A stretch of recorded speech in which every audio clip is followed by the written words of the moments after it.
there is lack of water supply all over Karachi. And today about 665 million gallons of water come daily into Karachi. And we have just completed a study. That study was done together with the government officials because we work closely with them and we know a number of them very well. And it's been found that about 242 million gallons of water are siphoned daily from the bulk mains, from huge diameter pipes which are from 24 inches to 72 inches diameter. And this bulk supply, which constitutes 41% of the entire supply, generates 50 billion rupees annually. It's a huge operation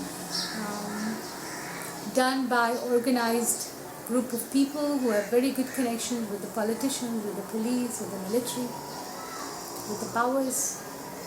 So in Karachi has got a parallel governance mechanism which supplies water through tankers. And but of course in all these things, since people have done such a lot of self-help, they are lobbying, they lobby very fiercely with the government and try to get water supply into their area despite of all these problems. There are problems of inflation, of course, poverty everywhere. Like inflation has risen many-fold these past 3-4 years. And of course security. We are in the midst of a war on terror. And every place in Pakistan can blow up any time. So if you look at Pakistan's history, we've hardly had political government. Always political governments have been in place and the military comes in and bulldozes. So the political government always has been very weak.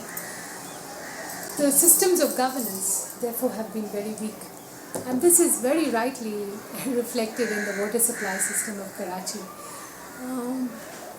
We have even mapped the water supply system, even identified for the government where the siphoning is taking place, which places, how much water. Like for instance, Orangi gets water from one source, which is the Hub Dam, which is up north of Orangi.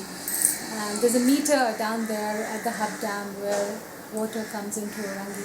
And when it reaches Orangi, Orangi has a quota of 40 million gallons daily, but it gets only 10 million gallons. So it's very easy to understand that along this stretch of say about 10 kilometers, 30 million gallons disappear.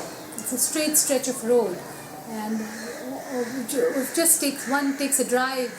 Along the main road we can see the siphoning, all the hydrants, tankers and the bowsers filling up water and supplying. So the real problem is lack of governance, very, very weak government, whereby if one sees that the Karachi Water and Sewerage Board, which is responsible for supplying the water, can only technically disconnect, which it always does. There's always a campaign to disconnect these illegal connections and siphoning. But then they cannot keep it disconnected because it's the politicians of the area and the police that make the connections again. So the whole thing is governance, the whole thing is political strength. Our political governments have been weakened, and we feel that this situation will not solve immediately. If our governments are allowed to finish their tenure and there's elections all the time, then the governments will become strong and will be able to take a bold steps of finishing this cycle. Otherwise, it can be technically stopped and again it comes back. But lately, past 2 years, and especially one would say because of the research we did, because why we say, because initially all the time, pick up the newspaper, the city mayor or the Nazim would always say that, oh, there's no water in this place. Well, there's a poor settlement right adjacent to it and they are stealing water. He would always say that, the poor are stealing. If you look at Defence, which is a rich people's area, they say, oh, we don't get water because Liari town, through which poor area, through which the water comes, they are stealing it. But then the whole narrative changed. Once the report came out, now even the politicians and the government bureaucrats are saying that no, the siphoning is from the bulk, not the poor, the bulk. So we feel that once the diagnosis is correct, the prognosis will follow with time. If we see that the government always has these campaigns, and nowadays, they are pinpointing. In the campaign they write that, okay, this is the hub road where this and this and this hydrant is operating. Before there was nothing. Oh, it's poor area. And always there would be a campaign to cut off the poor people's water connections.